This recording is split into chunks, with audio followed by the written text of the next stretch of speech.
বন্ধু বান্ধৱীসকল, আপোনালোকে এই দৃশ্যটো দেখাৰ পাছত খন্তেক সময়ৰ কাৰণে হ'লেও আপুনি আচৰিত হৈ পৰিব।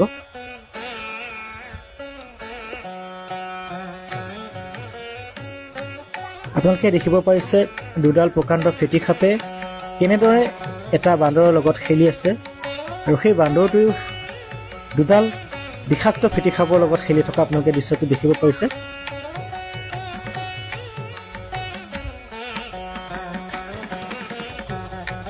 সঁচাকৈ বন্ধু বান্ধৱীসকল, ভগৱানৰ লীলা আপোনালোকে দেখিব পাৰিছে। প্ৰভু শ্ৰীৰাম আৰু মহাদেৱৰ এই লীলা দেখি সকলোৱে আচৰিত হৈ পৰিব। আমি যিসকল লোকে ভগৱানক বিশ্বাস নকৰাকৈ আছোঁ বা থাকোঁ, সেইসকল লোকেও আচলতে এই দৃশ্যটো দেখাৰ পাছত প্ৰভু শ্ৰীৰাম আৰু মহাদেৱক বিশ্বাস কৰিবলৈ বাধ্য হ'ব লাগিব। আপোনালোকে দেখিব পাৰি আছে বান্দৰটোক দুডাল ফেটি সাপে কেনেদৰে মেৰিয়াই ধৰি আছে, যদিও বান্দৰটোৱে কোনো ধৰণৰ ভয় খোৱা নাই বা সাপ দুডালেও বান্দৰটোক কোনো ধৰণৰ অনিষ্ট সাধন কৰা নাই। কি আচৰিত এটা দৃশ্য বন্ধু বান্ধৱীসকল।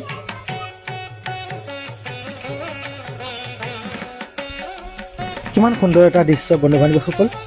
আপোনালোকৰ এই দৃশ্যটো দেখাৰ পাছত আপোনালোকৰ অনুভৱ কেনেকুৱা হৈছে প্ৰকৃততে আপোনালোকে কমেণ্ট বক্সত জনাবলৈ একেবাৰে নাপাহৰিব। লগতে যদি ভিডিঅ'টো চাই